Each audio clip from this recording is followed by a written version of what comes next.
한국 노동운동사 이렇게 해가지고 첫 장에는 그냥 이렇게 두 문단이 있습니다. 노동운동이 뭐냐라고 하는 거 하고요.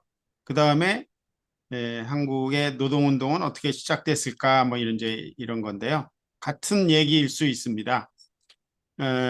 노동운동은 노동자 계급이 자기를 시켜가는 그러한 과정, 이게 노동운동이다 이렇게 되어 있는데요. 즉 다시 얘기하면 노동운동은 이게 뭐 그리스 로마 시대에 노동하던 사람들이 하는 거는 노동운동이 아닙니다. 또는 뭐 고려 시대 때 농민이 노동을 하는 어떤 농민 노동자가 하는 건 노동운동이 아니고요. 우리가 살피려고 하는 거는 자본주의, 자본가 계급과 노동자 계급이 나누어져 있는 자본주의 사회에서 자본가 계급에 의한 노동자 계급에 대한 착취와 억압, 이것이 기본 전제가 되고, 따라서 이러한 자본가 계급의 착취와 억압을 철폐하기 위한 노동자들의 투쟁, 뭐 이런 거, 운동, 이런 것이 노동운동이라고 할 수 있을 것 같습니다. 우리나라의 경우에는 이러한 자본주의, 자본가 계급과 노동자 계급과의 관계가 언제부터 만들어졌을까 이렇게 보니까 어, 이게 뭐 그렇게 얘기하죠. 우리나라의 자본주의는 이식된 자본주의다. 그러니까 우리의 어떤 그 자체적인 사회 변화 발전 속에서 자본주의라고 하는 경제 체제가 나타났다기보다 어, 서양 또는 서양의 일부러 편입된 일본, 서양이나 서구 자본주의 국가 등이 우리나라를 그 자본주의 국가의 시장으로 식민지 지배하면서 한국의 자본주의 체제가 비로소 시작됐다 이렇게 볼 수 있을 것 같습니다. 그래서 동학혁명이 여기 써 있는데 제가 이제 어떤 이 원래 이게 지금 왜 이게 한 칸씩 돼 있냐 하면은 이게 슬라이드를 이렇게 우리 아마 노동전선에서 쭉 전통적으로 사용해 왔던 한국노동운동사 슬라이드를 제가 보면서 그걸 그대로 사용을 한 건데요. 제가 볼 때 요거는 아마 동학혁명이 1894년에 있었는데 이 동학혁명이 성공했다면 이게 일종의 민주주의 혁명, 부르주아 혁명 이런 단계에 해당되는 것이어서 아마도 동학혁명이 우리들 힘으로 성공을 했다면 우리들 자체 발전 과정에서 자본주의가 만들어졌을 수도 있을 텐데 동학혁명이 실패하고 일본의 한국 식민지 지배 이것으로 해서 자본주의가 본격화됐다 이렇게 볼 수 있을 것 같습니다. 뭐 이제 그 앞에 동학혁명 앞에 1876년에 일본이 서구 자본주의 제도를 받아들여서 한국의 자본주의 시장을 개척하러 오는 과정이 그게 1876년 우리나라의 개항 뭐 이런 거죠. 이 개항에 대해서 조선시대 말기였고 흥선대원군이 쇄국 정책을 썼다 이런 말이 있었는데 쇄국 정책에도 불구하고 미국, 프랑스 등이 먼저 조선을 개항시키기 위해서 노력했는데 실패했고 일본이 1876년에 조선을 자본주의 시장으로 개방시키는데 말하자면은 일본이 말하자면 성공을 한 셈이고 그 이후에 일본에 이어서 이제 서구 여러 나라들이 마구 들어오죠. 그런데 조선에 대한 식민지 지배는 일본이 압도적으로 주도적으로 그리고 나중에는 독점적으로 한국을 식민지 지배했다 이렇게 볼 수 있을 것 같습니다. 네. 그래서 이제 이 노동운동이 만들어지려면 자본주의 체제가 만들어져야 되고 자본가가 있어야 되고 또 노동자들이 있어야 되는데 조선시대 말 이때 1876년, 1910년 일본의 식민지가 됐을 때 우리나라는 사실상 그런 자본주의 공업이 없어요. 농민이 90% 이상이에요.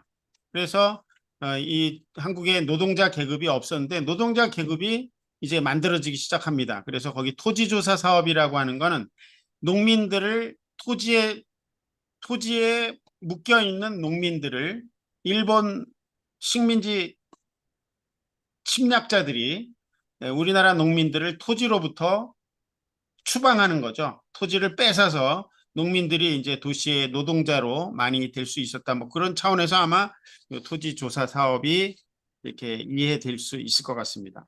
뭐 이 정도로 해서 한국의 노동운동 시작은 바로 이때쯤 1876년 개항 이후에 그리고 1910년 일본의 식민지 지배로 노동운동이 드디어 자본의 착취와 억압에 맞선 노동운동이 시작될 수 있었다 이렇게 보면 될 것 같습니다. 그 다음에 이제 노동운동을 이제 1910년대부터 이제 하나씩 살펴보는데요. 1910년대 즉 1910년에 우리나라가 일본의 식민지로 되고 나서 그 전에도 물론 들어왔죠. 1885년에 거문도 제철소가 있었대요. 76년에 개항이 된 뒤에 10년 뒤에 거문도 제철소 그래서 뭐 엄청난 건가 이렇게 봤더니 어떻게 생겼나 봤더니 그 슬라이드에 파워포인트 그 자료에 이게 거문도 제철소라고 사진이 있어서 하나 너무 심심할 것 같아서 한번 이렇게 갖다 놨습니다. 이걸 보고 조선 최초의 근대식 제철소라고 하는데 제가 볼 때는 조선 최초의 근대식 제철소 즉 자본주의 경제 방식으로 어떤 공업이 일어났다 이렇게 보기에는 왠지 좀 아닌 것 같은 가내수공업 비슷한 느낌이죠. 그래서 아직은 뭐 본격적으로 이렇게 됐다고 보기는 어렵고요. 실제로 토지조사 사업에서 토지조사 사업으로 일본의 토지조사 사업 즉 조선의 농민들로부터 땅을 빼앗는 토지조사 사업을 통해서 쫓겨난 농민들이 간 데가 이제 도시, 개항장, 부두 노동자, 또 광산의 광산 노동자, 철도 공사장의 노동자 등으로 이렇게 노동자 계급이 만들어지기 시작했다고 하는데 실제로 노동자 수가 지금 생각하면 너무나 어이가 없습니다. 1910년에 노동자 수가 1만 7천 명, 1만 7천 명. 조선을 통틀어서 1만 7천 명. 이 1만 7천 명이 무슨 노동운동을 할 수 있을까 싶은데 1만 7천 명이고요.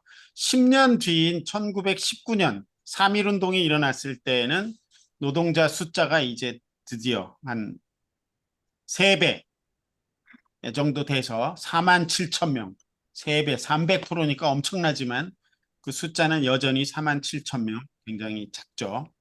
그래서 이런 시기에 1910년대에 노동운동이 일어났을까?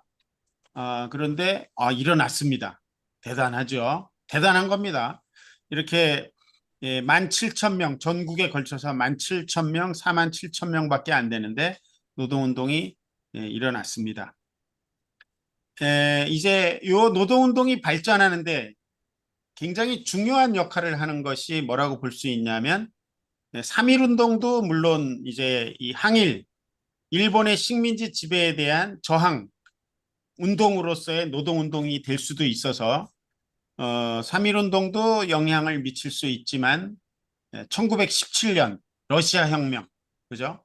러시아 혁명 이후에 물론 러시아 혁명 이전에도 유럽에서는 사회주의, 공산주의, 자본주의의 모순을 철폐하기 위한 자본의 착취에 대항한 노동운동, 사회주의 운동이 벌어졌기는 한데 우리나라에는 이제 이 1917년 러시아 혁명 이후에 본격적으로 들어오고 있는 것 같습니다. 그래서 이 공산주의, 사회주의 사상이 이 노동자들과 결합되면서 노동운동이 당연히 활기를 띨 수밖에 없을 거다 이렇게 예상이 되는데 한번 살펴보겠습니다. 3쪽으로 넘어갔는데요. 1910년대 노동쟁의는 그러면 노동자들의 투쟁은 얼마나 일어났을까? 역시 그렇게 많지는 않죠. 1912년부터 17년까지 5년 동안 36건. 그러니까 한 해에 한 5건. 예, 얼마 안 되니까요. 노동자들이 뭐 10,000명, 20,000명 이 정도니까. 그다음에 1918년에는 50건. 한 해 굉장히 많아졌죠. 1918년. 1918년, 1917년 러시아 혁명. 뭐 바로 그렇게 영향을 미치지는 않았겠지만 어쨌든 노동자 수도 이제 많아졌죠.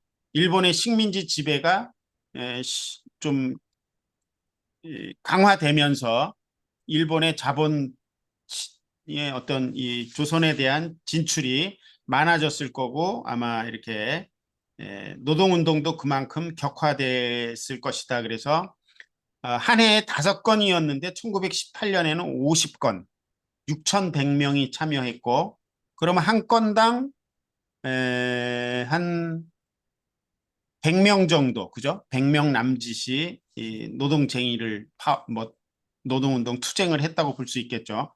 그 다음에 한 해 뒤인 1919년에는 거의 100건에 9,000명 정도, 한 10,000명 정도가 노동운동, 투쟁, 노동쟁의에 참여하였다 이렇게 확인이 되고 있습니다. 이렇게 노동운동이 이렇게 조그맣게 이렇게 시작이 된 거죠. 한 해에 5건, 뭐 몇천 명 전국으로 다 합쳐가지고 이렇게 일어났는데 거기 삼쪽의 사진에 보면은 이제 근대적인 공장 비슷한 사진이 하나가 보입니다. 이게 어떤 거냐 하면은 일본의 그 철강 공업 회사죠. 주식 그 재벌 미쓰비시 지금도 아마 유명할 텐데요. 이 미쓰비시가 황해도 해주 근처에 에, 해주 근처 하여간 황해도 근처에 송림면이라고 하는 데다가 만들었다고 하는데요. 그 제철소 이름이 겸이포 제철소. 겸이가 이거 일본 사람 이름인 것 같은데요. 그 사람이 그 사람의 이름을 따서 그 항구 쪽에다가 아마 만들어서 겸이포 제철소라고 하는데 지금은 에, 조선 무슨 뭐 제철 연합 뭐 이 북한에 아직도 여기에 제철소가 있더라고요. 제가 이렇게 한번 확인해 보니까 있는 것 같습니다. 여기에 이제 뭐 여기 3.1운동 전후에 노동자 시위 그래서 거기에 쭉 써 있네요. 무슨 공장이 있나만 대충 한번 보겠습니다. 제철소 그래서 200명 3월 3일 날 3.1운동 뒤에 요게 1917년에 겸이포 제철소가 황해도에 만들어졌는데 1920년에는 이 제철소가 유명했나 봐요. 종로경찰서, 밀양경찰서, 조선총독부 이런 것처럼 조선 사람들의 어떠한 이 타격 대상. 그래서 여기에 유명한 김원봉의 의열단 단원 중에 한 명인 정인복이라는 사람이 폭탄을 던졌다고 하는데 이렇게 큰 타격을 입히지는 못한 것 같은데 하여간에 있었다고 합니다. 제철소 그 다음에 담배공장, 연초공장 500명 3월 7일 날 파업, 그 다음에 전기회사 파업, 그 다음에 금광노동자 파업, 뭐 이런 것들이 아까 얘기한 뭐 36건, 한 해에 50건, 84건 이런 정도의 노동쟁의 중에서 대표적인 것들이라고 볼 수 있을 것 같습니다. 요거를 이제 정리한 얘기가 거기에 써 있죠. 1910년대 노동운동 이거는 무슨 어떤 뭐 자본가의 지배를 철폐하겠다든가 이런 것도 아니고 그냥 일본인 사장이 조선인에 대한 조선 노동자에 대한 차별, 억압 이런 것들에 대해서 자연스럽게 저항하는 그런 자연 발생적인 그런 성격이 강하다라고 볼 수 있지만 그리고 굉장히 작은 투쟁이라고 볼 수 있지만 이 참 대단한 거라고 저는 생각을 합니다. 이 노동자들이 있는 곳에서는 이렇게 노동자들의 투쟁이 일어나는구나. 그리고 이러한 것들이 이제 거기 아까도 말씀드린 것처럼 1917년 러시아 혁명 이후에 사회주의 사상이 일본에, 중국에, 우리나라에 일본이나 중국을 통해서 유학생들을 통해서 주로 사회주의 사상이 보급이 됐고 그 다음에 이제 이렇게 노동운동에까지 노동운동을 지도하는 그러한 상황으로까지 갔다고 볼 수 있을 것 같습니다. 그래서 사쪽으로 넘어가서 조선공산당이 어떻게 만들어졌는가 이렇게 이제 잠깐 이제 보면 될 것 같은데요. 이 조선공산당이 우리들이 잘 모르는데 제가 이 조선공산당이 굉장히 중요한 역할을 한 것 같아요. 일제시대 35년 동안 굉장히 중요한 역할을 했고, 물론 이게 만들어진 게 25년이니까 해방될 때까지 한 20년 정도인데 20년 동안에 사실상 조선의 노동운동의 어떻게 보면은 중심, 핵심이라고 할 수 있을 것 같아요. 이 조선공산당이라고 하는 이 조선의 사회주의 운동가 이런 사람들이 이제 노동운동을 하는 거죠. 그런 얘기들이 사실상 45년까지 노동운동에 대한 얘기를 이 조선공산당 내지는 사회주의자들의 운동이라고 볼 수 있을 것 같습니다. 시간을 절약하기 위해서 딱딱 살펴보겠습니다. 빨간 글씨로 되어 있는 것만 씩 보겠습니다. 조선공산당이 1925년에 만들어졌습니다. 당연히 비밀로 만들어지죠. 조선공산당 우리 지금처럼 이 일본의 그 당시에 치안유지법이 있었는데 국가보안법처럼 조선공산당 만들면 다 잡혀가는 거예요. 그래서 조선공산당을 1925년에 만들어서 28년에 해체가 되는데 그때까지 4차 공산당 4번 내지는 5번 공산당을 계속 재건을 하는데 계속 재건을 하는 이유가 뭐냐면 다 잡혀 들어가서 없어지면 또다시 또 다른 사람들이 남은 사람들이 또 만들고 하는데 25년부터 28년까지 불과 3년 사이에 5번이나 잡혀 들어갔으니까 이거 얼마나 잡혀 들어간 겁니까? 왕창 잡혀 들어간 거죠. 그럼에도 불구하고 이 조선 공산당은 없어졌지만 계속해서 이 조선 공산당을 중심으로 해서 이 사회주의 세력에 의해서 노동운동이 진행될 수가 있었다 이렇게 보면 될 것 같습니다. 거기 뭐 보면은 무산자 동맹의 북풍의 화요회 조선노동당 요건 지금의 조선노동당이 아니고 당시에 1922년에 러시아 블라디보스톡 쪽에 조선노동당이라는 게 있었대요. 그래서 그 세력 그다음에 화요회는 여기 주로 서울 쪽에 저기 상하이 쪽에서 들어온 사람들 같고요. 박헌영 등 북풍에는 일본 유학생들 쪽인 것 같고요.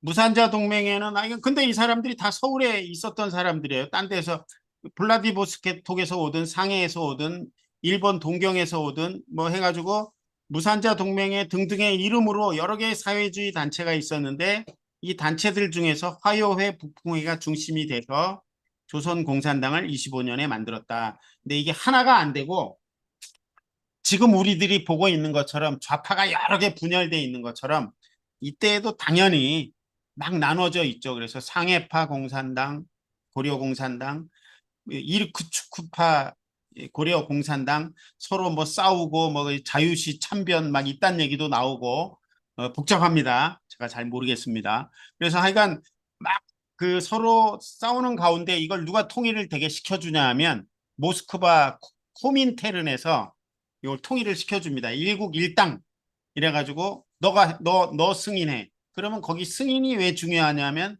왜 중요할까요? 돈을 주는 거죠. 돈. 네, 돈. 그래서 이 모스크바에서 돈이 오는데 그 돈을 뭐 누가 잘라 먹었다 그래서 김구가 김립이라는 사람을 죽이고 뭐 또 막 자기들끼리 싸우고 뭐 이런 게 있는데 하여간에 요 조선공산당이 그러한 여러 개의 사회주의 운동 세력들 중에서 조선공산당은 코민테른으로부터 승인을 받은 단체이고 28년에 해체된 이후에는 에, 코민테른에서 조선공산당 니네 하지 마 이렇게 합니다. 뭐 조금 있다가 다시 나올 수도 있을 것 같은데요. 그 이유 중에는 두 가지가 있을 것 같은데요. 여러 개의 파가 나누어져서 그렇게 하고 있으니까 안 되겠다 니네 해서 그런 것도 하나 있고 그 다음에 일본의 탄압이 심하니 이제 이런 그 조선 공산당 이런 조직을 만들지 말고 공장으로 들어가라 말하자면 노동자 대중을 조직을 해라. 그걸 먼저 하고 그 다음에 조선공산당을 또 다시 재건을 하든지 해라라고 하는 노동자 대중 조직 이것이 또 중요한 방침이 되는 것 같아요. 제가 제대로 이해했는지 모르겠지만 그래서 조선공산당이 하여간 이 노동운동에서 일제시대 때 중심이 될 수밖에 없었다라는 거고요. 미리 말씀을 드리면 해방 1945년 해방 뒤에 당연히 해방 공간에서 노동운동의 가장 최대 세력이 누구일 수밖에 없을까요?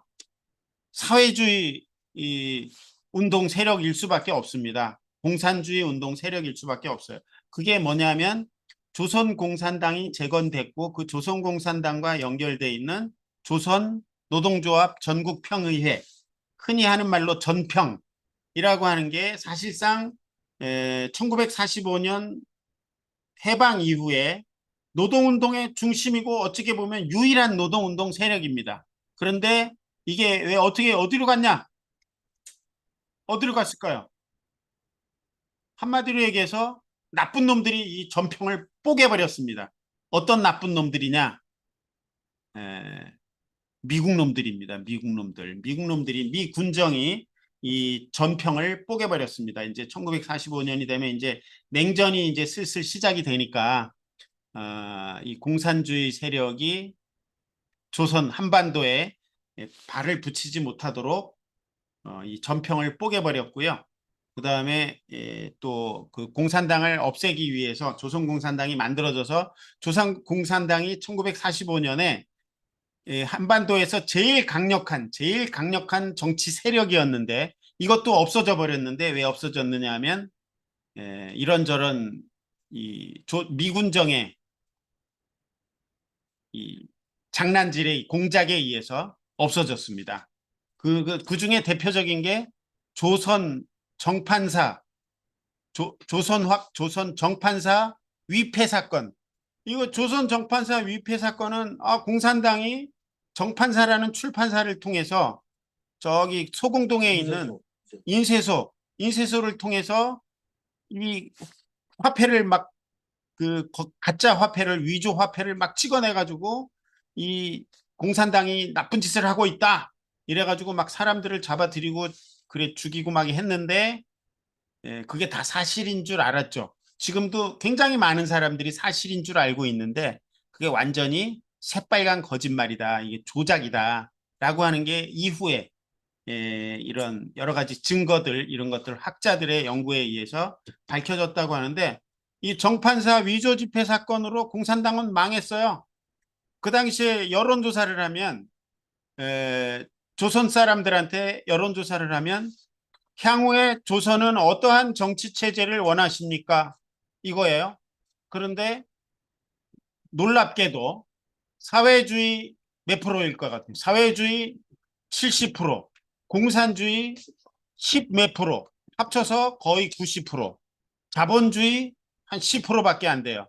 그래서 모든 사람들이 다 조선공산당, 전평에 대한 지지, 조선인민공화국에 대한 지지, 조선민주주의 인민공화국인가 그때 당시에 여운형이 만든 이거에 대한 지지가 엄청 높았는데 이 정판사 위조 지폐 사건 조작을 통해서 공산당이 그랬어? 이 나쁜 놈들이네 이렇게 돼버린 거죠. 해서 여론이 좀 나빠지기 시작했다. 물론 이제 1950년 6.25도 한몫을 했고 뭐 그다음에 찬탁 반탁 이 또 정치 조작 이런 것들에 의해서도 이제 있었지만 결정적인 거는 정판사 위조 지폐 사건이었다. 뭐 이런 얘기가 있습니다. 딴 데로 또 잠깐 흘렀는데요. 이제 이렇게 빨리 저 뒤에 있는 얘기를 미리 땡겨다 하는 이유는 뭐냐면 글로 이제 휙 넘어가겠다는 얘기죠. 네, 그럼 또 이제 보겠습니다. 이렇게 공산주의, 사회주의 사상이 이 한반도에 들어오면서 노동 조직도 굉장히 많아졌습니다. 그래서 노동 조직이 아까 어디에 많이 있다고 이렇게 돼 있었는데요. 그건 뭐 있고 노동 조직이 여기 있군요. 여기 사쪽에 8번 슬라이드 8번에 보면은 노동자 수가 1920년에 4만 9천 명, 아까 1919년에 4만 7천 명, 1930년에는 10만 명. 굉장히 많이 늘은 것 같기는 한데 여전히 조금이죠. 10만 명. 그래서 이 숫자가 나오니까 또 잠깐 얘기하면 전평이 대단합니다.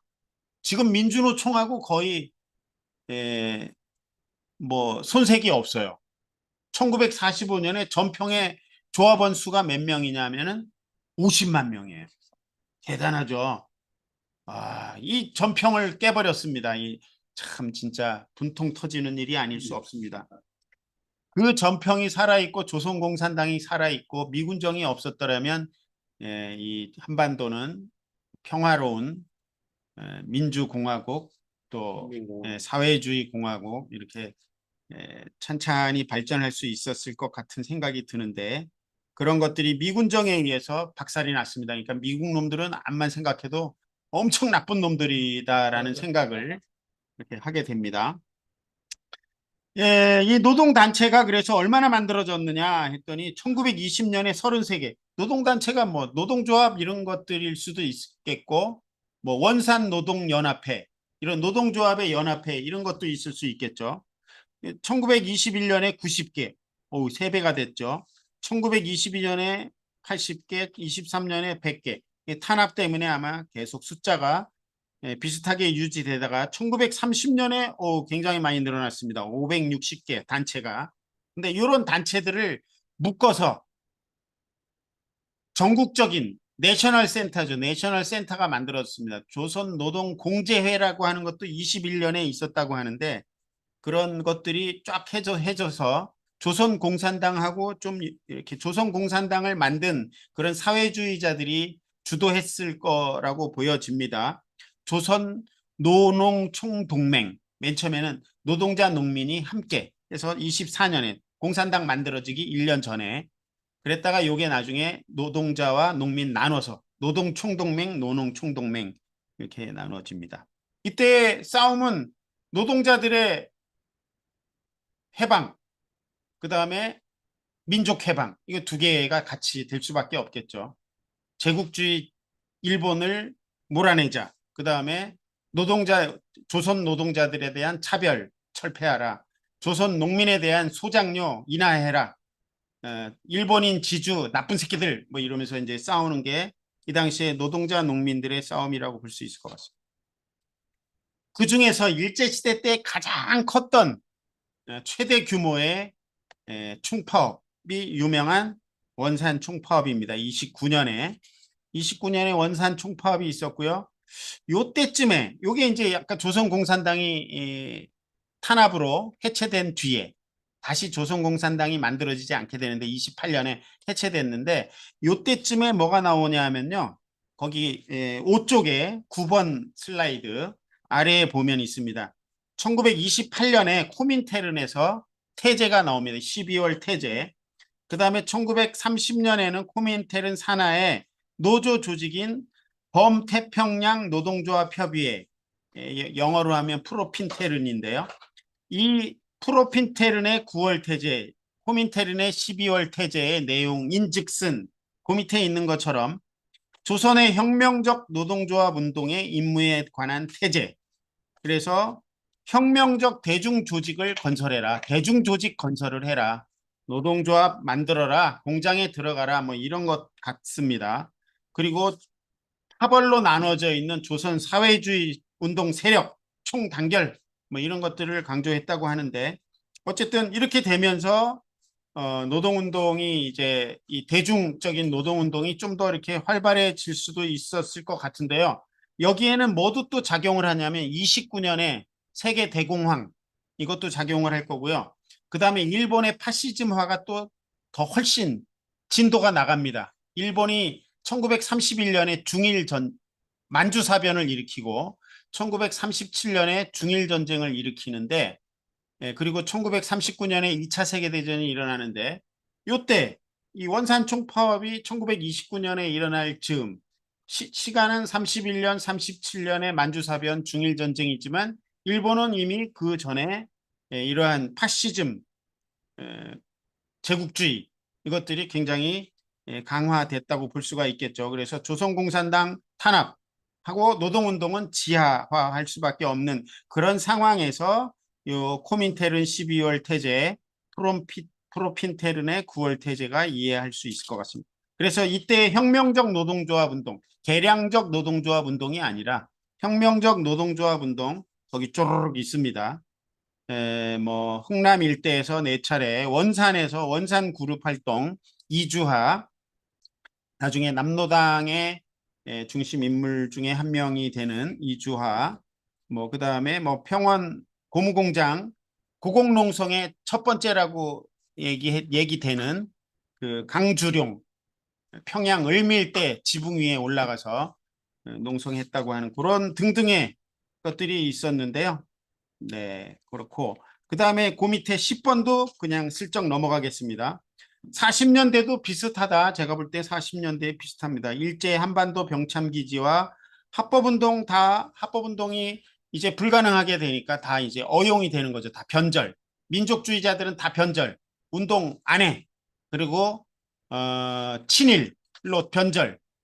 그 다음에 황국신민 찬양, 천황폐하 만세 이러고 돌아다닐 때 이때 유일하게 노동운동, 민족 독립운동 한 사람들은 바로 요 사회주의자, 공산주의자들이었다. 그래서 요 사회주의, 공산주의, 민족운동 얘기하니까 또 생각이 났는데 이때 사회주의자들은 원래 사회주의로부터 시작된 게 아니라 처음에는 항일 독립운동을 하는데 미국, 일본, 중국, 프랑스, 영국 이놈들은 21년에 워싱턴 회의라고 하는 걸 했다고 하는데 1차 세계대전 끝나고 나서 우리나라에서 김규식, 신규식 뭐 이런 사람들이 가서 도와주세요. 그런데 하나도 도와주지도 않고 다 그 제국주의 국가들이니까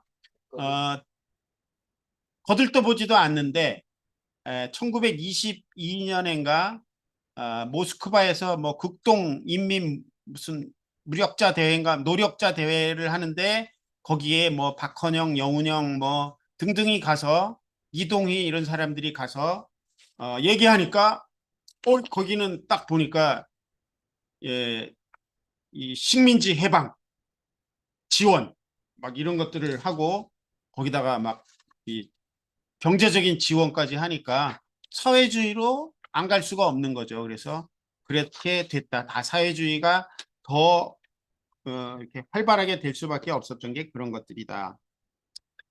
1시간이라고 그랬는데 지금 현재 한 40분 조금 넘게 40분 정도 조금 안 되게 지나고 있습니다. 네? 네, 한 20분 안에 정리하겠습니다. 예, 제가 이제 여기서 조금 이렇게 눈여겨본 게 요번에 준비하면서 요 사람들 재미있다. 재미있다고 얘기하면 안 되죠. 이 사람들 참 대단하다라는 사람들을 발견을 했습니다. 예전부터 그냥 이름은 들었는데 잘 듣지도 않고 그냥 대충 들었는데 요걸 이렇게 쭉 찾아보니까 이 사람들 참 대단한 양반들이다라고 하는 게 경성 트로이카.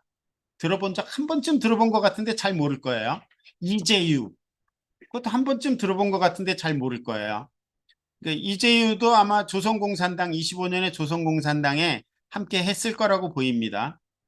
다 조선공산당에 함께 했던 사람일 텐데 이제 조선공산당 재건운동을 여기저기서 막 하는 거예요. 이것도 재건운동의 하나라고 보면 됩니다. 그래서 경성 트로이카 그러면 트로이카가 세 개를 얘기하는데 세 마리 말이 끄는 마차를 얘기하는데 이게 이 남부군인가 어디 영화인가 어디에서 뭔가 누군가가 뭘 잘못 써가지고 사람들이 이게 이재유, 이현상, 김삼룡 요 세 사람을 얘기한다 그러는데 이거 아니다라는 거죠. 이재유는 맞는데 이주하는 아직 여기 들어오려면은 한 40년대나 들어오고 그 다음에 김삼룡도 요때 같이 들어오긴 했는데 하부 조직에 있었던 사람이어서 핵심은 여기 있는 5명이다 그렇게 얘기를 합니다. 뭐 들어봤자 기억도 안 나겠지만 이재유, 안병춘, 변홍대, 이현상, 최소복 뭐 이런 사람들이 경성 트로이카를 만들었다고 합니다. 김삼룡은 상부 트로이카 아니고 인천 정로 그러니까 적색노조이겠죠. 적색노조 담당 중간 조직책 정도였을 거라고 보이는데요. 이 사람들이 주로 한 게 거기 줄쳐놓은 것처럼 노동운동. 이 사람들 다 노동운동 하는 거예요. 경성 트로이카. 33년부터 34년. 왜냐? 또 잡혀서 다 감옥 가고 뭐 죽고 막 이러니까 또 이제 다시 34년 11월에 경성 재건그룹이라는 이름으로 하고 그다음 35년 9월에 다시 조선공산당 재건 경성준비그룹인데 이름이 이렇게 세 개로 나뉘는데 요거를 되게 흔히 한마디로 줄여서 얘기할 때 이거를 경성 트로이카라고 얘기를 합니다. 그중에 중심 인물이 이재유인 것 같습니다. 이재유. 이재유가 중심 인물이고 그다음에 또 한 명을 들어라 그러면 이관술이라고 보여집니다. 선생님. 예, 선생님. 예, 동덕여고 선생님입니다. 동덕여고 요새 시구로 얘기하면 동덕여고인데 그 당시에 동덕여고보겠죠. 여고보 선생님인데 이관술은 선생님이고 이관술의 동생 친동생이 이순금이라고 있는데 이 친구는 또 동덕여고 학생이에요. 한 10살 차이가 나 오빠하고 여동생이. 근데 둘 다 이 경성 트로이카의 어떤 핵심 인물이라고 볼 수가 있습니다. 대단한 사람들입니다. 이재유는 안타깝게도 이 일을 하다가 1944년에 해방되기 1년 전에 감옥에서 옥살을 하고요. 이관술이라고 하는 분은 1945년에까지 살아 계셨는데 너무나 막 많은 고문을 당해가지고 거의 뭐 폐인이 거의 다 돼 있는데 근데 더 억울한 거는 이분은 1946년에 조선공산당 정판사 위조 집회 사건의 책임자 이런 식으로 해가지고 이관술이라는 사람을 감옥에 가두었는데 6.25가 터지면서 총살시켜버렸어요. 국방군이. 그래서 이관술이라는 분은 그냥 그렇게 돌아가셨다라는 건데 어쨌든 요 사람들의 얘기를 그냥 중요한 것만 몇 개만 이렇게 이재유에 대한 문제제기가 살짝 있어요. 박헌영이나 이쪽에서 봤을 때 박헌영이나 저쪽 코민테른 쪽 그쪽 동네에서 봤을 때 이재유는 그 코민테른의 영향을 크게 받고 있는 사람들의 입장에서 보면 이재유는 너는 코민테른의 지도를 잘 따르지 않는 파벌주의자다, 영웅주의자다 이런 비난을 좀 받았어요. 그러나 제가 볼 때 이 사람의 활동한 내용을 보면 아주 비타협적으로 절대로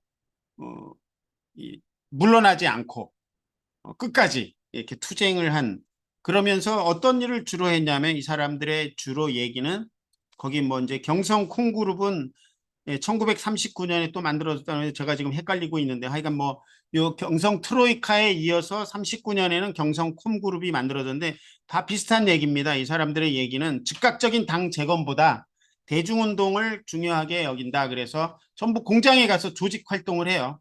공장에 가서 노동자들을 조직하는 활동을 합니다. 노동자를 중심에 둔 조직 확장, 노동자들 다수 참여, 이관술, 이순금, 김삼룡, 이현상 이런 사람들 다 해방 시점에 다 공장 근처에 있어요. 공장 근처에서 노동자들 조직했던 사람들이다. 이렇게 생각하면 됩니다. 대중을 얻어서 상당한 그룹이 결성된 때에 그때 비로소 조직을 가져야 될 것이다. 그러니까 경성 트로이카는 정식 조직이 아닌 거죠. 왜 트로이카냐면 이을제, 전원배, 김정민 이렇게 있으면은 이렇게 3명 정도만 조직을 하는 거예요. 점조직으로. 이을제가 트로이카의 맨 위, 그 다음에 전원배, 그 다음에 김정민 이렇게 있으면 옆에 또 다른 라인이 있어. 몰라. 그거는 이렇게 연결하는 사람만 있어요. 그래서 서로 모르게 하면서 이렇게 3명은 굉장히 민주적으로 서로 의견을 잘 조율을 해서 뭔가 결정을 하고 그랬다. 뭐 이런 얘기가들이 있습니다.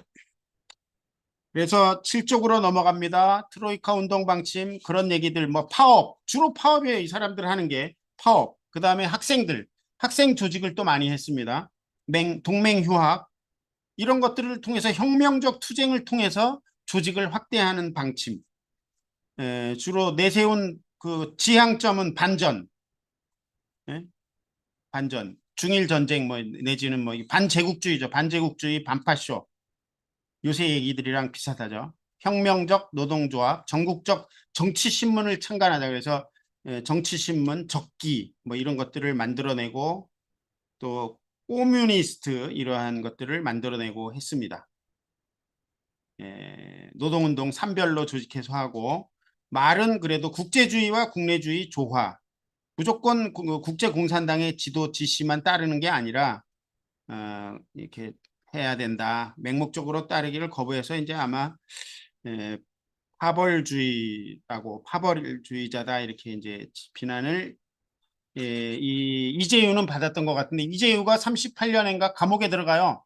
그래서 이재유는 활동을 못하고 이제 이관술이 고문 직사게 받아가지고 아픈데도 대구, 대전, 흥남 막 돌아다니면서 조직을 해서 만든 게 경성콤그룹인데 이 경성콤그룹의 사실상의 한 명의 지도자는 이관술이에요.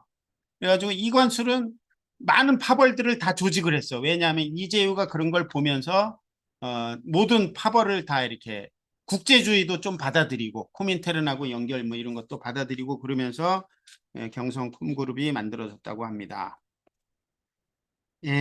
또 넘어가겠습니다.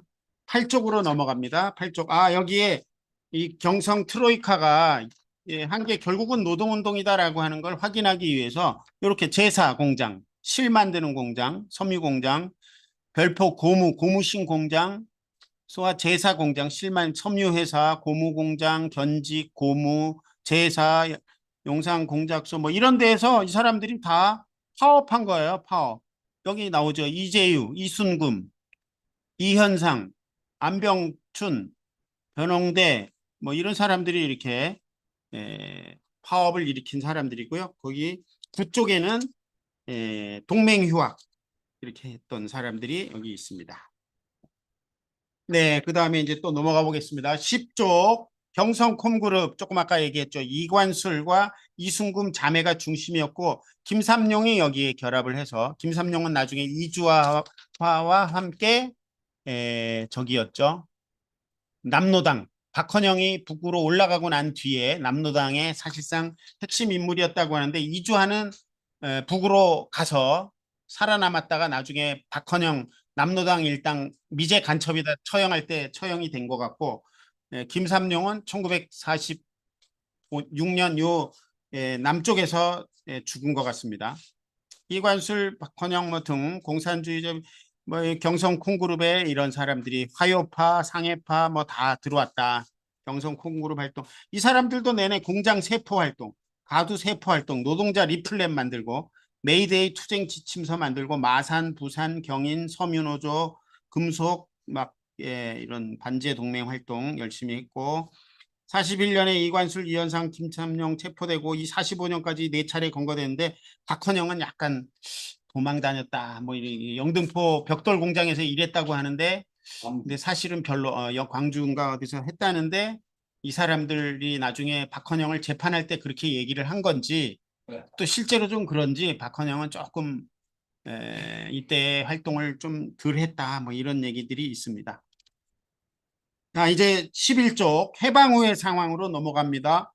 해방 후 아까 이미 다 얘기했죠. 전평 1194개 분해 16개 산별 노조 1945년 11월 5일 날 만들었는데 50만 명 조합원 대단하죠. 이때 여운형 등이 중심이 돼서 만든 게 조선인민공화국 여기에 사회주의자 그다음에 뭐 민족주의자 다 집어넣는데 사실상 사회주의자들이 주도한 거라고 볼 수가 있죠. 이승만 그냥 김구 이런 사람들 조만식 이런 사람들 끼워 넣어줬는데 근데 이제 이거를 미 군정이 부정해버려서 날라가 버렸죠. 건국준비위원회는 이 인민공화국 만들기 전에 이제 여운형이 해방 바로 해방되자마자 만들었던 건데 인민공화국으로 넘어갔는데 그렇게 됐고요. 조선공산당이 드디어 만들어졌습니다. 해방 뒤에 1945년 8월 달에 만들어져서 조선공산당이 8월 퇴제를 발표했습니다. 이 조선공산당은 아까도 얘기했지만 해방정국에서 가장 영향력이 컸던 정치 세력이고 토지개혁, 농민한테 토지를 무상으로 분배한다. 일본 놈들이 가졌던 또는 조선이 친일파 지주들이 가졌던 땅을 뺏어서 농민들한테 무상으로 분배한다.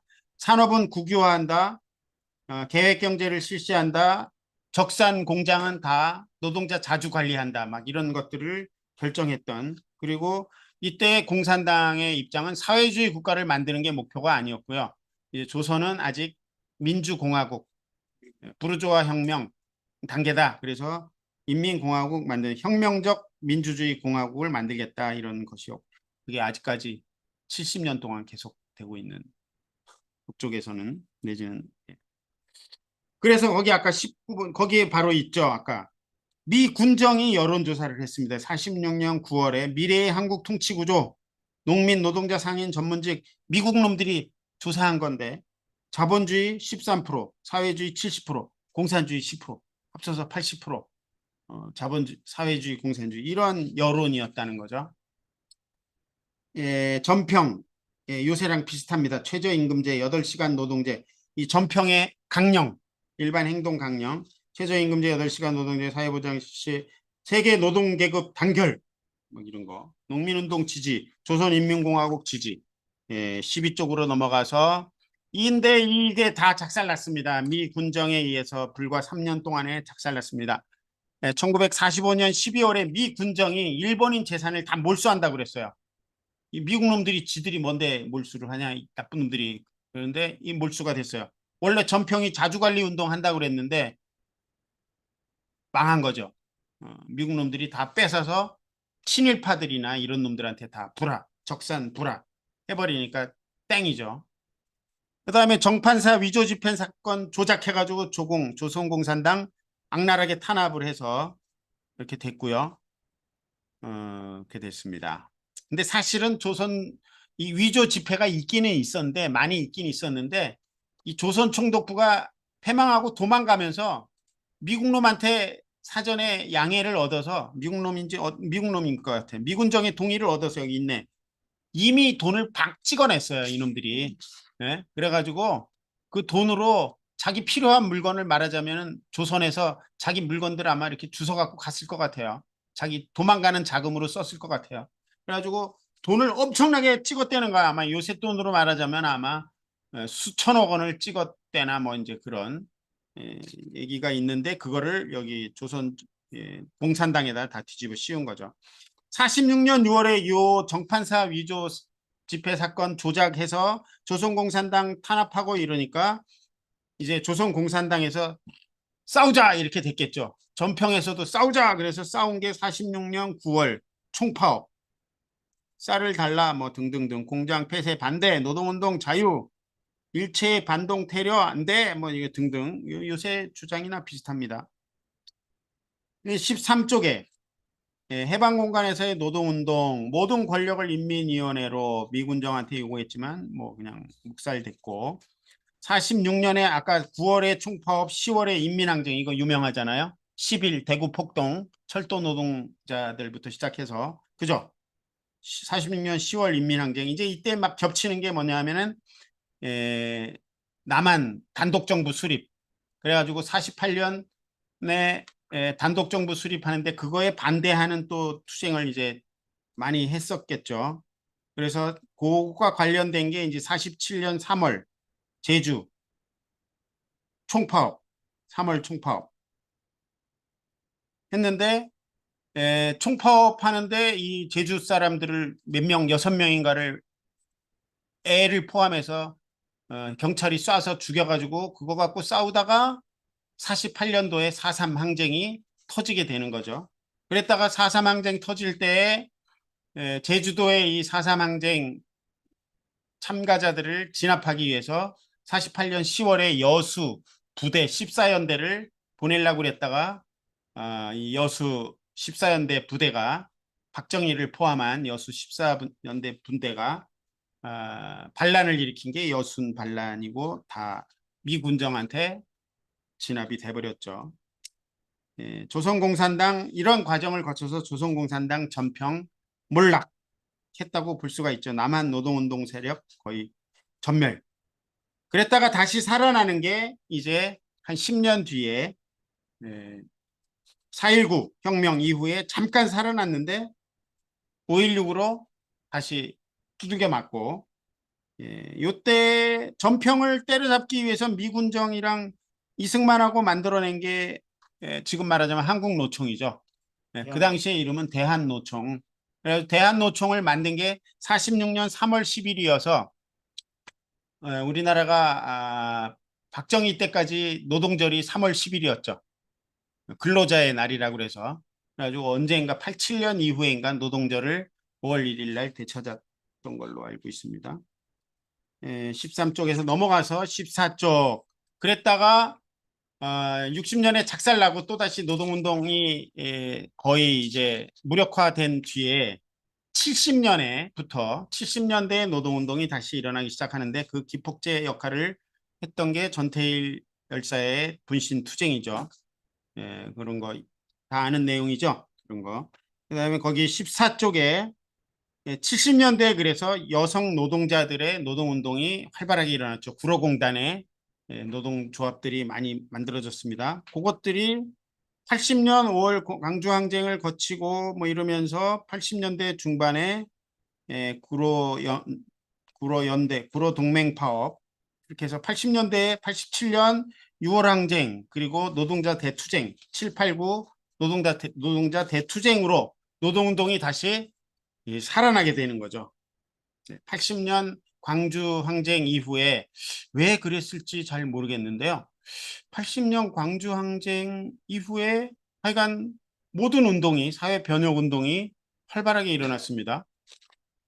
미국 놈들이 나쁜 놈들이라는 거를 알아서 그랬는지 80년 광주 항쟁에 대해서 미국이 무슨 항공모함인가가 뭐 어디 들어와서 이렇게 지원을 하고 그랬다라고 하는데 전두환을 어쨌든 그런데 그게 70년대 노동운동의 우리 내부의 축적이 아무래도 힘이 됐다라고 저는 생각을 하는데 근데 그게 마침 광주항쟁과 연결이 돼서 뭔가 처절한 투쟁 뭔가 이렇게 투쟁의 의지 이런 것들이 아마 높아지면서 그 다음에 여러 가지 혁명 이론들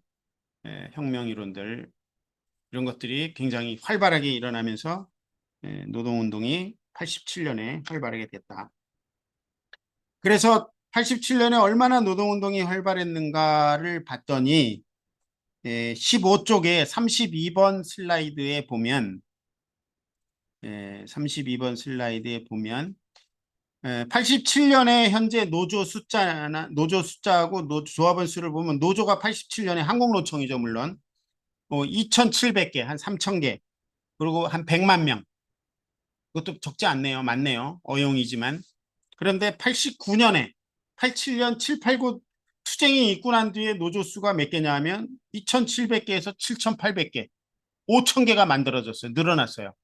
그 다음에 노동조합원 숫자는 100만 명에서 193만 명 거의 90만 명이 노동조합원이 늘어났습니다. 이게 뭐 지금 이제 그것이 거의 비슷한 상태라고 볼 수 있죠.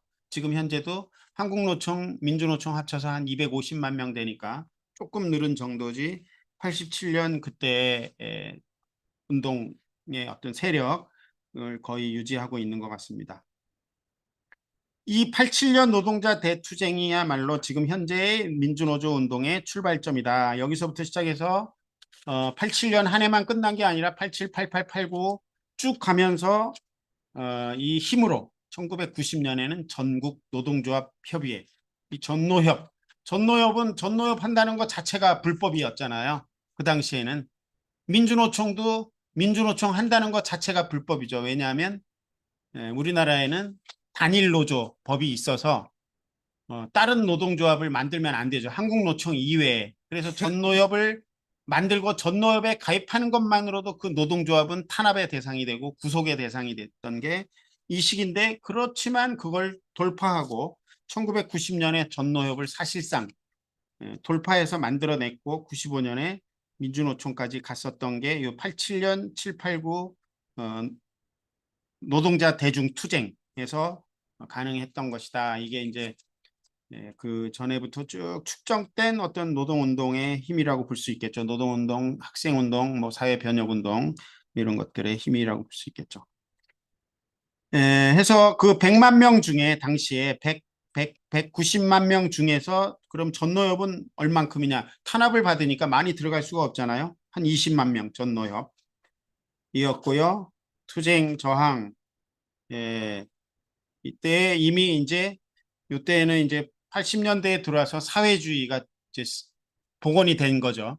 저 같은 경우는 아직 이 당시에 사회주의는 전혀 알 길이 없었는데 그냥 누가 혁명 그러면 꿈 같은 얘기를 하네 뭐 이렇게 생각을 했었는데 이때 이미 사회주의 그런 이념이 거의 복원됐다 이렇게 보면 될 것 같습니다. 민주노총이 1995년에 만들어졌는데 이제 이때부터 노선 갈등이 조금 더 격화됐다고 볼 수 있을 것 같습니다. 민주노총을 만든 것 자체가 좀 잘못됐다 이렇게 이제 바라볼 수 있는 바라볼 수 있는 그러한 입장도 있을 것 같아요.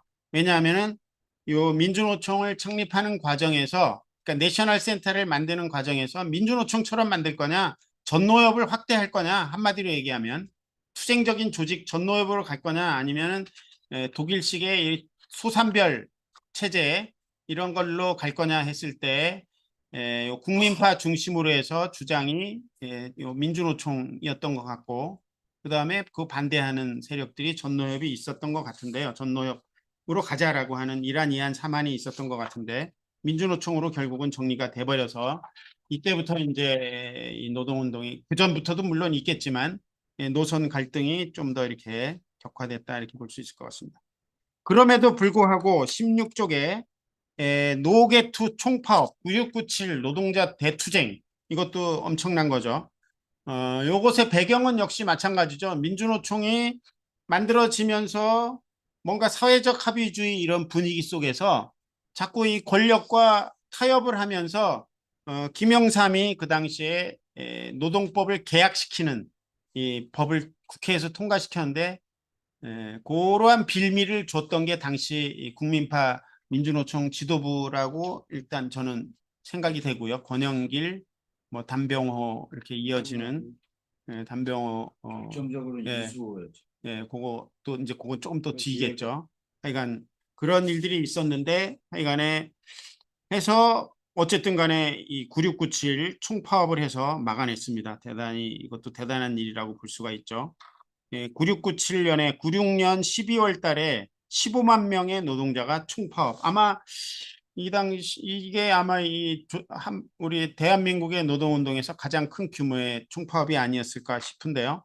그 다음에 바로 1월 달에 기록을 갈아치웁니다. 35만 명. 이건 아마 아직까지도 기록일 것 같은데요. 35만 명의 노동자들이 총파업에 참여함으로 인해서 요 노동법 계약을 취소시키는 일이 있었던 거죠. 그 다음에 이제 그 뒤에 이러저런 얘기가 나옵니다. IMF까지 겹칩니다. 여기에 1998년에 그래가지고 이 IMF 통치 그리고 노사정위원회에 민주노총이 참여합니다. 80 아까 몇 년에 먼저 참여했냐면 96년에 95년에 먼저 93년 4년에 벌써 93년 4년에 김영삼 때 노총과 경총의 임금 협상, 임금 협약 이걸로 해서 사회적 합의주의가 시작됐다고 볼 수가 있는데 이제 요 김대중 정부가 들어서고 나서 1기 노사정이 1998년, 2기 노사정이 98년 여름, 3기 노사정이 99년 세 번에 걸쳐서 요 민주노총이 노사정위원회에 참여했다가 나왔다가 참여했다가 나왔다가 하면서 결국은 98년에 이상한 일들이 막 벌어졌죠. 민주노총 합법화 됐고 정교조 합법화. 그래서 정교조는 뭔가 이렇게 피해 의식이 있습니다. 정교조 우리들 때문에 정리해고가 들어왔다.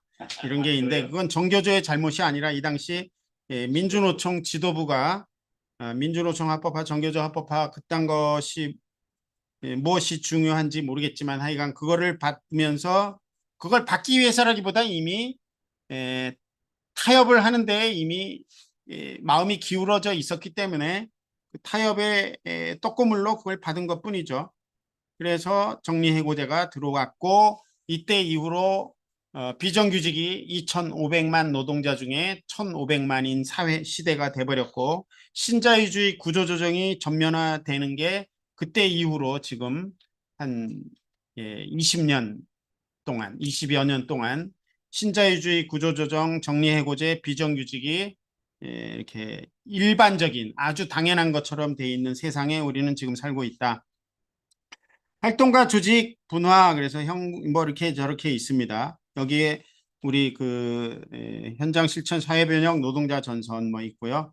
평등사회로 전진하는 활동가 연대 여기 전진이라고도 하는데 여기 중앙파고 민주노동자 전국회의 2001년 전국회의죠.